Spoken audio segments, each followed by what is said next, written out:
Deus seja louvado por sua presença nessa semana de oração que estamos começando. Seja bem-vindo para uma semana de bênçãos, principalmente através da palavra de Deus. Nós chamamos essa semana de oração, primeiro Deus em minha casa. Por esse título você já aprende duas coisas. É uma semana que você deveria viver um tempo a mais em oração, buscar mais a Deus, dedicar mais tempo para estar na presença de Deus. Então, para iniciar essa semana, vamos fazer um trato. Será que você poderia combinar com Deus alguns horários que você vai estar buscando a Ele durante o dia? Tudo que você vai ouvir essa semana na palavra depende de quanto você vai permitir que a palavra fale ao seu coração.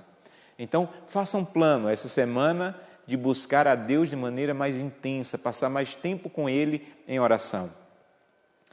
Durante toda a semana, nós vamos estudar histórias bíblicas de pessoas que tiveram sua vida transformada pela presença de Deus em sua vida.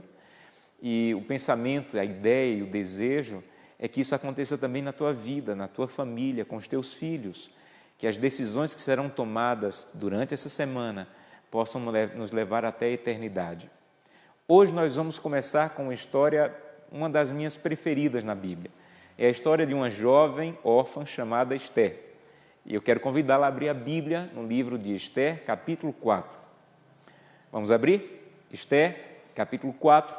Nós vamos ler a partir do verso 7. Antes de lermos, eu quero convidá-la a fechar os olhos para fazermos uma oração. Vamos orar? Querido Pai, nós te louvamos pelo início dessa semana que eu oro. Já te pedi algumas vezes que venha ser um marco na vida de várias pessoas. Decisões que serão tomadas não porque um homem falou, mas porque a Tua palavra, através do Teu Santo Espírito, falou ao nosso coração. Vamos começar hoje com uma história bonita, com várias lições, e precisamos da Tua ajuda. Estamos com a Bíblia aberta e queremos que venha ser um símbolo do nosso coração também aberto, com desejo de receber a Tua palavra. Fala conosco. É o que te pedimos em nome de Jesus. Amém. Esther, capítulo 4, a partir do verso 7, diz assim: Mordecai fez saber a Esther tudo quanto lhe tinha sucedido, como também a quantia certa de prata que Ramã prometera pagar aos tesouros do rei pelo aniquilamento dos judeus. Também lhe deu o decreto escrito para destruir o povo de Deus. E fez saber a Esther, a fim de que ela fosse ter com o rei e lhe suplicasse misericórdia e em sua presença pedisse pelo povo dela. Verso 9. Tornou, pois, Rataque e fez saber a Esther a palavra de Mordecai. Então respondeu Esther a Rataque e mandou que ele voltasse a Mordecai, dizendo: Todos os povos do rei e o povo das províncias do rei sabem que para qualquer homem ou mulher que sem ser chamado entrar no pátio interior para avistar-se com o rei, não há senão uma sentença, que é a de morte, salvo se o rei estender para ele o cetro de ouro para que viva. Mas eu, nestes 30 dias, não fui chamada para a presença do rei. Então Rataque voltou a Mordecai com as palavras de Esther. Então Mordecai mandou que voltasse respondendo a Esther: Esther, não imagines que por estares na casa do rei, só tu escaparás dentre todos os judeus. Porque se de todo te calares agora, de outra parte se levantará para os judeus socorro e livramento. Mas tu e a casa de teu pai perecereis. E quem sabe, se não foi para um momento como este que Deus te elevou a rainha. Então disse Esther que voltassem e respondessem a Mordecai: Vai, ajunta todos os judeus que se acham em Susã, jejuem por mim, não comam nem bebam, por 3 dias, nem de noite, nem de dia. Eu e as minhas servas também jejuaremos, depois irei ter com o rei, ainda que seja contra a lei. E se perecer, pereci, ou se morrer, morri. Essa é uma história conhecida, muito querida, de uma jovem órfã que havia sido criada por seu primo chamado Mordecai, um homem de Deus, mas que nesse momento viviam em um país de um rei muito temperamental. Não sei se você lembra, mas no começo do livro, o rei se desentendeu com a rainha e disse que não queria mais aquela rainha. E quando começou a sentir falta de uma rainha, alguém propôs um concurso de beleza para chamar as meninas mais bonitas do reino para virem e serem escolhidas como a nova rainha. E nesse momento, ela, que foi criada com todo carinho, com todo cuidado por Mordecai, participou desse concurso de beleza. E eu imagino, me permitam imaginar, mas eu imagino Mordecai pensando: Senhor, protege minha filha. O palácio é um lugar tão ímpio, é um lugar tão mau. Olha o que aconteceu à última rainha. Senhor, não permite que ela venha a ser escolhida. E para a surpresa de todos, eu acho que inclusive de Mordecai, Ester foi escolhida. Foi levada para o palácio, e o que nós lemos no texto de hoje é um momento em que um decreto saiu para que todos os judeus, o povo de Deus, fossem destruídos. Gente, eu imagino que quando Mordecai pegou aquele decreto, ele entendeu tudo. Todos os judeus ficaram com medo da morte, menos Mordecai. Quando ele pegou o decreto, ele pensou: agora eu entendi tudo. Agora eu entendi por que Ester se tornou rainha. Agora eu entendi por que Deus deu o reino para ela. E rapidamente chamou um homem chamado Hataque e disse: olha, leva esse decreto para Ester e diga que agora eu entendi por que ela é rainha. Então que ela se levante e dê o máximo pela causa de Deus e defenda o povo de Deus. Hataque foi a Ester, avisou para ela o recado de Mordecai. E qual foi a resposta de Ester? Algumas pessoas dizem que Ester respondeu assim: vão jejuar por mim. Mas não foi isso que ela disse. Se você observar bem o texto bíblico, no texto bíblico o que ela diz é: eu não vou dar o melhor pela causa de Deus. É muito perigoso. Para dar o melhor pela causa de Deus, nesse momento, eu tenho que falar com o rei. E se eu for falar com o rei sem que ele me chame, ele pode me matar. E faz 30 dias que ele não me chama. Então, a resposta inicial de Ester foi: eu não vou. Eu posso continuar sendo uma boa rainha, eu posso continuar dando um bom testemunho, mas dar o melhor pela causa de Deus nesse momento é muito perigoso. Hataque levou de volta a resposta para Mordecai, e Mordecai mandou uma resposta de volta para Ester, dizendo: Ester, você não vai? Fica tranquila. A causa é de Deus, e Deus vai cuidar da sua causa. Mas entende bem, Ester, se você não for, você e a família do seu pai vão perecer. E aí Ester recobrou o ânimo e disse: eu entendi, eu vou dar o melhor pela causa de Deus, mesmo que eu tenha que morrer.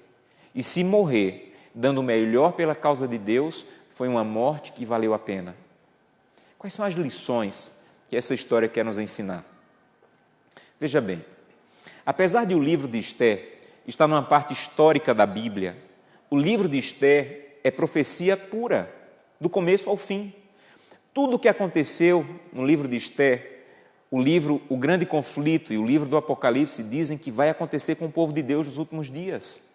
Uma perseguição, um decreto, uma data para matar os fiéis, o livramento milagroso e inesperado. Mas sabe qual é a ênfase de Ester? Não é na perseguição, não é na data do decreto, e sim na fidelidade de Ester e Mordecai. Em outras palavras, o que esse livro quer te ensinar e o que vamos estudar durante toda essa semana é que se você for fiel, você pode ficar tranquilo, porque quando o fim chegar, você estará pronto. Mordecai tenta ensinar algumas lições para Ester. A primeira lição que ele ensinou para ela, e hoje, através da palavra, pode nos ensinar, é que chegou o tempo de darmos o melhor e entregarmos tudo pela causa de Deus. Sabem, biblicamente, não há um versículo que diga que você deve entregar uma parte do que você tem para a causa de Deus. Biblicamente, de Gênesis a Apocalipse, Deus quer tudo. Entenda isso. Deus quer tudo. Olha para a Bíblia. Um dia Deus disse a Abraão: você já me entregou as ovelhas, os camelos, os bois, os servos, o dinheiro. Agora eu quero o teu filho, teu único filho, aquele a quem amas. O que você acha que Deus estava pedindo a Abraão? Deus estava pedindo tudo a Abraão. Lembram da história de um jovem rico que chegou para Jesus e perguntou: o que é que eu faço para receber a vida eterna? E depois de uma conversa, Jesus disse a ele: vai e vende quanto? Você lembra? Vai e vende tudo. E ele foi embora triste. Sabe o que é mais interessante nessa história? É que Jesus não chamou o jovem rico e disse assim: olha, volta, devolve só o dízimo e a oferta já está bom. Você sabe por que Jesus não pediu o dízimo e a oferta do jovem rico? porque o dízimo e a oferta ele já devolvia. Ele era um jovem judeu que fazia tudo o que a lei mandava. E os judeus tinham o costume de devolver até 33% do que ganhavam. Deus não queria o dízimo e a oferta daquele jovem. Sabe o que Deus queria daquele jovem? Tudo. Você lembra do dia em que Jesus estava no ofertório, na igreja, e viu uma viúva entregar a oferta, e Jesus parabenizou porque ela entregou quanto? Tudo. Entenda uma coisa, Deus quer tudo. Se você aprendeu que Deus te dá domingo, segunda, terça, quarta, quinta e sexta para fazer o que você quer, e Deus só quer o sábado, você aprendeu errado. Em uma semana de 7 dias, meu irmão, Deus quer os 7 dias. Deus quer o domingo, Deus quer a segunda, a terça, a quarta, a quinta, a sexta, e o sábado é para celebrar um Deus que você aprendeu a passar a semana com Ele. Mas se você diz, olha Senhor, eu vou fazer o que eu quero no sábado, não faço culto no domingo, não te busco na segunda, na terça, na quarta, e vai no sábado na igreja e diz, pronto Senhor, está aqui o sábado que o Senhor quer. O livro de Malaquias e Isaías tem versículos em que Deus diz, eu estou cansado dos sábados que vocês guardam. Não é que Deus não quer mais que você guarde o sábado, é que Deus não quer que você passe a semana longe dEle e ache que 4 horas por semana, no sábado pela manhã, compensa tudo. Deus quer toda a tua semana. Sabe, se você aprendeu que você recebe R$100, devolve 10 de dízimo e 10 de oferta, e leva 80 para casa, que agora são seus, e gasta como quer, você aprendeu errado. Não há um versículo na Bíblia em que Deus diz que quer apenas o dízimo. Deus quer tudo. Sabe o que é o dízimo e a oferta? É para você não esquecer que tudo pertence a Deus. Mas se você devolve o dízimo e volta para casa e diz, Senhor, agora eu vou gastar o que eu quero, como eu quero, você não entendeu o que é dízimo e oferta. É por isso que tem tanta gente comprando o que não precisa e pagando o que não pode. Porque ainda não entendeu que Deus quer tudo. Entenda, Deus quer todas as páginas na internet que você acessa. Deus quer todas as músicas que você tem no teu celular. Deus quer todas as séries que você assiste. Deus quer tudo. E enquanto você não entregar tudo, na verdade você não está entregando nada. Em seu coração você deveria estar se fazendo uma pergunta agora. Você deveria estar perguntando, pastor, eu entendi, Deus quer tudo. Mas por favor me ajuda, o que eu faço para entregar tudo? Como eu faço para entregar tudo? Sabe qual é a resposta? Para entregar tudo, você tem que entender 2 coisas. Primeiro, você tem que entender quem te deu. Essa é a parte mais fácil. Se eu perguntar, irmão, irmã, quem te deu esse carro? Você vai dizer assim, pastor, foi Deus quem me deu. Tem gente que coloca até o adesivo, né? Foi Deus quem me deu. Quem te deu esse emprego? Pastor, isso aqui foi um presente de Deus. Quem te deu essa casa? Isso aqui foi uma dádiva de Deus. Sabe, entender que foi Deus quem deu é o primeiro passo. É importante, mas não é tudo. Para você entregar tudo para Deus, você tem que entender para que Deus te deu. É isso que Mordecai tenta ensinar para Esther. Mordecai diz a Esther, Esther, deixa eu te dizer para que Deus te deu o reino. Não foi por causa do penteado de rainha, não foi por causa do palácio de rainha. Deus te deu o que você tem para usar na causa dele. Você entende por que Deus deu o que você tem? Para usar na causa dele. O emprego que você tem, a formação que você tem, os recursos que você tem, não são seus, pertencem a Deus, para usar na causa dele. É Satanás que nos faz pensar que o que nós fazemos ali uma vez por semana no sábado, ou devolver um pedaço do valor em dízimo, é tudo que Deus quer. E aí ele nos conduz em uma vida vazia. Me deixa eu contar isso com uma ilustração. Um dia, um homem estava dentro de uma cisterna, cavando cisternas. O trabalho dele era esse, cavar cisternas. E um amigo veio para a beira da cisterna e perguntou lá de cima, e olhou para baixo, viu um amigo trabalhando e perguntou, amigo, o que é que você está fazendo aí? E ele olhou para cima e disse assim, eu estou trabalhando, meu trabalho é cavar buracos. E o amigo de cima perguntou, e para que você trabalha? E o de baixo respondeu, eu trabalho para ganhar dinheiro. E o de cima perguntou, e para que você quer dinheiro? E ele já meio irritado disse assim, eu quero dinheiro para comprar comida. E o de cima perguntou, e para que você quer comida? E ele respondeu lá dentro do buraco, eu quero comida para ficar forte. E ele fez a última pergunta, e para que você quer ficar forte? E ele disse assim, eu quero ficar forte para cavar buraco. Você entende? Qual é a vida de hoje?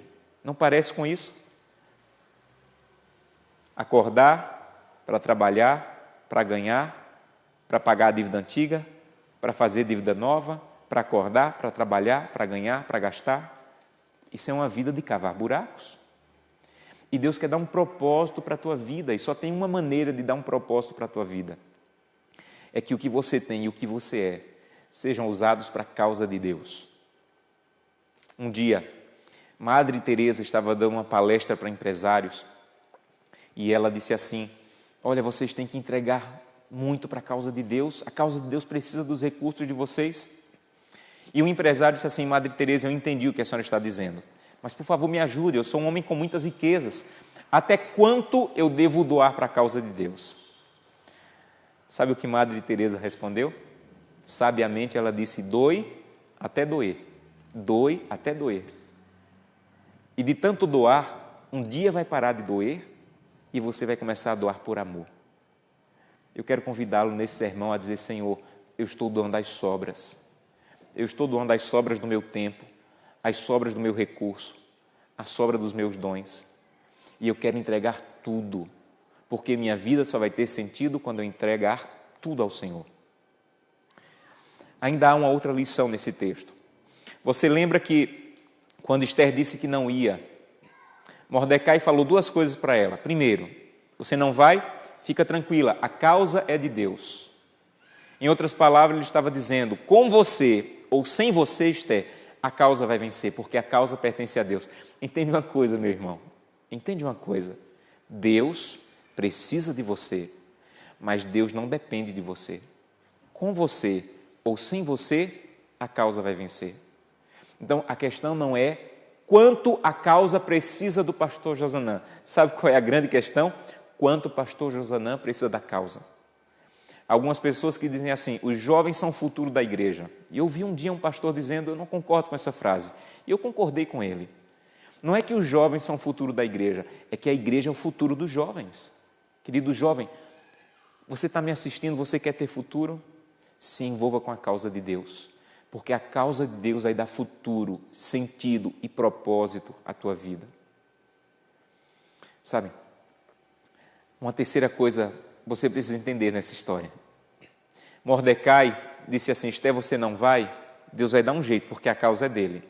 Mas entende uma coisa, você e a casa do seu pai vão perecer. Há uma coisa curiosa aqui, porque Mordecai lançou uma maldição, mas se incluiu na maldição. Ele poderia dizer assim, Esther, se você não for, você vai se dar mal. Mas quando ele disse assim, você e a casa do seu pai, ele estava se incluindo, porque ele fazia parte da casa do pai de Esther. Mordecai quer te ensinar uma coisa hoje. Se você não der o melhor pela causa de Deus, a tua família vai sofrer consequências. Sabem? É inevitável que alguém tenha te procurado e dito assim, irmão, olha, irmã, a comissão da igreja se reuniu e nós queríamos que você assumisse tal função na igreja. Você disse assim, não, esse ano eu não quero nada, não quero me envolver com nada. Quando você disse, eu não quero me envolver com nada na causa de Deus, você estava dando um recado para os seus filhos. Os seus filhos pensaram assim, para a causa de Deus, meu pai e minha mãe não têm tempo, mas para a causa própria, eles trabalham tanto que não dormem em casa, não param em casa. Sabe, quando você não dá o melhor pela causa, a sua família sofre as consequências. É isso que Mordecai está dizendo. Por outro lado, quando você dá o melhor pela causa, você vai ser uma bênção para a vida da tua família. Eu tenho 2 filhos. E eu não sei o que eles vão ser. São pequenos. E eu não penso muito nisso. Se pastor, se professor, se médico, se advogado. Mas uma coisa eu sei. Eu quero dar tanto da minha vida pela causa de Deus, que os meus filhos sintam desejo de se doar mais pela causa do que o que eu estou fazendo. Eu não vou deixar herança para os meus filhos. Mas uma herança eu estou deixando para os meus filhos. Eu estou dizendo para os meus filhos, façam mais pela causa de Deus do que o pai de vocês está fazendo. Eu quero convidá-lo a deixar essa herança para os seus filhos. Eu quero convidá-lo a fazer com que o seu envolvimento com a causa de Deus seja tão forte, tão profundo, que os seus filhos se doem mais pela causa do que você tem se doado. Há um último ponto nessa história, e eu concluo o sermão com esse último ponto. Quando Esté entendeu tudo isso, ela disse: vão jejuar por mim, eu vou dar o melhor pela causa de Deus, e se morrer, morri por uma causa que vale a pena morrer por ela. Você já tem uma causa que vale a pena morrer por ela? Eu quero lhe apresentar uma: a cruz do Calvário. Nenhuma causa nessa terra, nenhuma empresa, nenhum comércio, nenhuma faculdade, nenhum doutorado, nada é uma causa nobre para se dar a vida por ela como a cruz do Calvário. Algumas histórias que eu vivi me fizeram entender isso e estão me estimulando a dar o melhor da minha juventude, o melhor da minha capacidade pela causa de Deus. Eu quero compartilhar uma dessas histórias com vocês.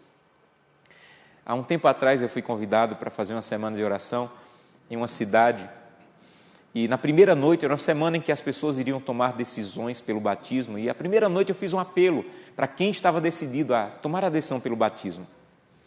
E várias pessoas levantaram e eu chamei o ancião da igreja e perguntei por cada pessoa, eu queria saber quem era para depois visitar. E ele foi me dizendo, e chegou em um casal de juvenis, irmãos, e disse: pastor, aqueles dois ali são irmãos. E eles são filhos da mesma mãe, mas de pais diferentes. O pai do menino foi assassinado. O pai da menina, ninguém sabe quem é. A mãe deles é usuária de drogas, está presa, foi pega roubando, está presa. E eles vivem no orfanato do município. E em frente ao orfanato, pastor, o ancião me dizia, uma irmã fez um evangelismo no pequeno grupo na casa dela, e ela convidava as crianças mais velhas para virem assistir. Eles assistiram todas as noites, tomaram sua decisão, estão no clube de desbravadores, não faltam os cultos, mas o Senhor tem que dizer para os dois que eles não podem batizar. E eu perguntei, mas por que eles não podem batizar? E eles: pastor, o senhor esqueceu que na ficha de batismo o responsável tem que assinar? Eles têm menos de 16 anos, pastor. Eles estão prontos, mas nós já tentamos visitar a mãe deles no presídio, mas ela ainda não pode receber visitas. Então o senhor vai ter que dizer para eles que pelo menos essa semana eles não podem batizar. Eu chamei os dois, os abracei, parabenizei porque eles estavam no clube de desbravadores, porque eles já faziam parte da nossa família, mas expliquei que eles não poderiam batizar. E contei tudo para eles. E eles me disseram: pastor, dá um jeito, vai falar com o diretor do orfanato, talvez ele tenha um outro jeito. E eu prometi que ia, mas um pouco constrangido, com medo de o diretor do orfanato achar que nós estávamos insistindo para que as crianças batizassem. Mas eu fui, havia prometido, e eles tinham seus 14, 15 anos. E quando eu cheguei lá, expliquei toda a situação para o diretor do orfanato, e ele me disse assim: pastor, a justiça já tomou a guarda dos meninos, da mãe. Se alguém é responsável por esses meninos, somos nós aqui do orfanato. E pastor, eu vou lhe dizer uma coisa, eu assino qualquer coisa para eles permanecerem na igreja. E eu perguntei por quê. E ele disse: pastor, antes de conhecer essa igreja, o Lucas, o nome do menino, já fugiu daqui 12 vezes. Mas eu não sei o que vocês fazem na igreja. Depois que ele está indo para essa igreja, nunca mais ele fugiu do orfanato. Pastor, o pessoal da sua igreja fez uma escala, e toda sexta-feira alguém da igreja vem, pega os dois e leva para dar um final de semana digno, porque o pior momento no orfanato é o final de semana. E dá um final de semana digno para os dois. O pessoal da sua igreja tem uma escala, pastor, que todo culto eles vêm buscar, e os meninos ficam loucos quando está dando a hora do culto para se trocar, para tomar banho, para ir para a igreja. Pastor, alguma coisa aconteceu no coração desses meninos, e eu não sei explicar, mas foi depois que eles estão indo para a igreja. E no final da semana, com a ficha devidamente preenchida, eu entrei no tanque e batizei. E quando eu levantei o Lucas, ele estava chorando e eu também. E dentro daquele tanque, eu disse a Deus: eu quero morrer fazendo isso. Meu irmão, me responda, que outra coisa na vida eu faria para pegar a vida de um adolescente, de um juvenil, e dar outro rumo? Porque a vida daquele menino, daquela menina, ia ter o mesmo rumo do pai ou da mãe, ou pior. Mas a cruz do Calvário está dando um outro rumo para a vida deles. Se eu fosse um empresário, se eu me envolvesse com a causa de uma empresa, de um governo, Que outra causa no mundo é capaz de pegar a vida de um juvenil e dar outro rumo para a vida? Eu vou lhe dizer, só a causa da cruz do Calvário. É com essa causa que eu estou envolvido, é por essa causa que eu estou dando a minha vida. E durante essa semana é sobre isso que nós vamos estudar. Vale a pena entregar a vida completamente por essa causa. Sabem, eu digo à minha esposa que se Jesus não voltar por esses dias e der tempo eu ficar velhinho, eu quero que quando as pessoas forem me visitar, elas abram o inário e cantem uma música do inário que diz assim: sim, eu amo a mensagem da cruz, até morrer eu a vou proclamar. Esse é o desejo do meu coração. Até o final da minha vida, me dedicar por essa causa, porque essa é a única causa que, ao final, você é capaz de dizer como Esté: se morrer por essa causa, valeu a pena. Se eu tivesse 200 vidas, eu daria por essa causa, mas eu só tenho uma. Por isso, essa semana eu quero convidá-la a dizer: Santo Deus, eu também tenho uma vida. Eu tenho influência, eu tenho dons, eu tenho recursos, que eu ainda não estou entregando completamente pela causa. Eu estou dando o que sobra do meu tempo, o que sobra dos meus recursos, o que sobra da minha influência. Então eu quero concluir fazendo um apelo para você. Eu quero convidá-la a dizer: Santo Deus, eu estou cansado de viver uma vida medíocre de cavar buracos. Eu quero que minha vida tenha propósitos. E eu sei que se eu dedicar a minha vida pela causa da cruz, minha vida vai ter propósito. E eu quero me unir ao pastor Josanã, que eu quero dar o melhor da minha juventude, o melhor da minha vida adulta, o melhor da minha vida idosa, o melhor da minha vida de criança, todos. Senhor, eu estou disponível para proclamar a mensagem da cruz. E se morrer por essa mensagem, é uma morte digna que valeu a pena. Eu quero convidá-lo nesse momento. Não vou pedir que você se coloque em pé, que você levante a mão. Eu vou fazer isso em outros momentos durante a semana. Mas hoje, eu quero pedir que você feche os seus olhos. E tome o que para mim vai ser a decisão mais importante da semana. De dizer: Santo Deus, eu estou disponível para entregar tudo por tua causa. E ter a dignidade de dizer como Esté: se morrer por essa causa, morri bem. Esse é o seu desejo, então curve a sua cabeça, feche os seus olhos e vamos falar com Deus. Querido Pai, que o que eu não consegui falar com minhas palavras nesse sermão, que o Teu Santo Espírito complete. A tecnologia está nos distanciando nesse momento, estamos assistindo de algum dispositivo, mas o Espírito Santo está nos unindo. A Tua palavra não conhece distância. E eu te peço que o Teu Santo Espírito que está falando aqui agora, esteja falando com todos que estão ouvindo e que possamos de maneira muito clara e poderosa estar tomando a decisão de dizer: Santo Deus, eu quero entregar tudo como nunca fiz.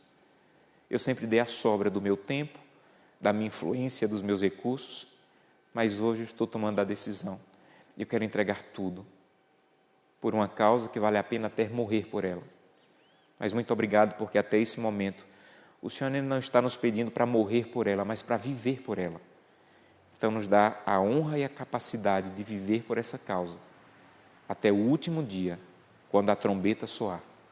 É o que te pedimos em nome de Jesus. Amém. Eu não sei o quanto Deus falou com você através dessa mensagem, mas é apenas o começo da nossa semana. Então faça planos de estar durante toda a semana participando da semana de oração e permitindo que Deus venha ser primeiro em sua vida e em sua casa. Que Deus te abençoe.